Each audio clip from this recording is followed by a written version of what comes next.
Hoş geldin, sefa geldin. Tarihini de bilmiyorum. Tarihinde ne zamandır, o tarihi de bizde yok, babamda yok, dedemde yok. Tarihini de bilmiyorum. 300 yıldır biliyoruz buraya gelmişler ama başka tarihini bilmiyorum. Ne zaman çıkmışlar, ne zaman da olmuş buraya bilmiyorum de. Suylarında zaten bu suyu da güzel bir nimettir. Allah'ın tarafından çıkmışlar güzel bir şeydir ama bakımı yok, hizmeti yok. Kimse de şimdi devlet ne de millet. Ya şu anda da değeri bilmiyor içinde. Onlara da şimdiye kadar da bir şey de yok. Öyle de boş boş akılmış gitmiş. Bakımı yok.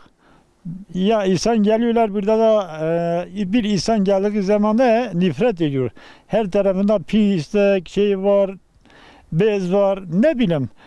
Her bir şey de olabilir. Bu sıcak suyunda yapılmalı istiyoruz. Ama yapılmamış. Şimdiye kadar da peşinde düşmüş. Hem kaç sene önce de yine de gelmişler buraya şey çekmiş. Ya da şimdiye kadar da çıkmamış. Daha kaç sene önce de orada özel idarede gelmişler, bir bina yapılmış. O binada her gelen gidene gelmişler, yıkılmışlar.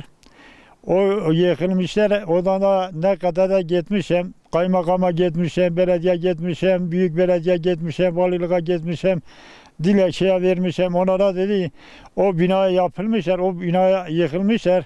Ay kimse de bir hizmet oraya gelemiyorlar. Bu sıcak suyda zaten çok şifalıdır. Bir haftaya adamlarda hiç yerinde kalkmamış. Adam önce de buraya gelmişler, bir yerinde bir haftaya kalmışlar, yerleşmiş. Ayağında kalkmış gitmişler. Bu gelenlerde rica ediyorum her tarafından herkesin de temizliği tutarsın, herkesin de şifa bulsun. Temiz tuttuğu zaman da herkesin de şifa buluyorlar, şifanı tutuyorlar. Hasta olanlar da Allah şifa versin.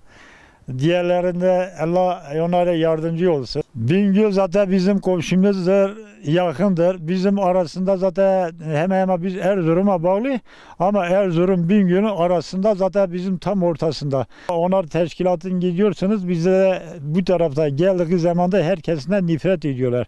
Neden? Bizde ulaşım yok.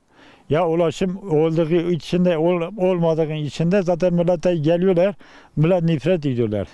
Burada da zaten güzel, bir yüzde değil, 2, 4 yüzde de güzel bir teşkilat, bir tesis istiyoruz. Onlara teşekkür ederim. Öncelikle hoş geldiniz beldeye. Ben de dışarıdan geliyorum. Çat'ın çok güzel beldesinde böyle sıcak kaynar sularla karşılaştığımız için çok mutluyuz. Bu sıcak sulardan işte ayaklarda hastalık vesaire varsa bunları geçiriyormuş. Bunun duyurusunu alarak buraya geldik. Çok memnun olduk suyun içindeyiz. Şu anda su çok kaynar. Buranın su akarsuları ve kaynar suları olarak buraya verilmiş bir nimet diyeyim size. Gerçekten bir nimet. Ama şunu söylemek istiyorum ki diğer köylüler veya dışarıdan gelen vatandaşlarımıza burayı temiz tutmalarını istiyoruz. Çünkü bu kaynar sular 5-6 tane var bunlardan. Yukarıda 2-3 tane daha gölet var bununla birlikte. Bir tane de akarsu var orada. Çok mükemmel olduğunu herkese duyurmak istiyorum. Herkesi buraya davet ediyorum. Ben de dışarıdan geldim.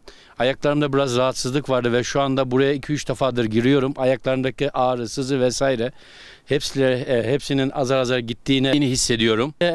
Buradan belediye başkanı, gerekirse vali, diğer büyüklerimize buradan sesleniyorum. Bu akarsular gerçekten çok güzel. Burayı değerlendirmenizi istiyorum. Yani bu şekilde kalmasını ben dışarıdan gelerek gerçekten fayda gördüm buradan. Ama yetkililere sesleniyorum. Buraya insanlara açık bir şekilde daha böyle faydalı, insanların daha çok gelebilmeleri için belediye başkanı, vali elinden gelmelerini bundan rica ediyorum. Herkese teşekkür ediyorum. Çok sağ olun diyorum.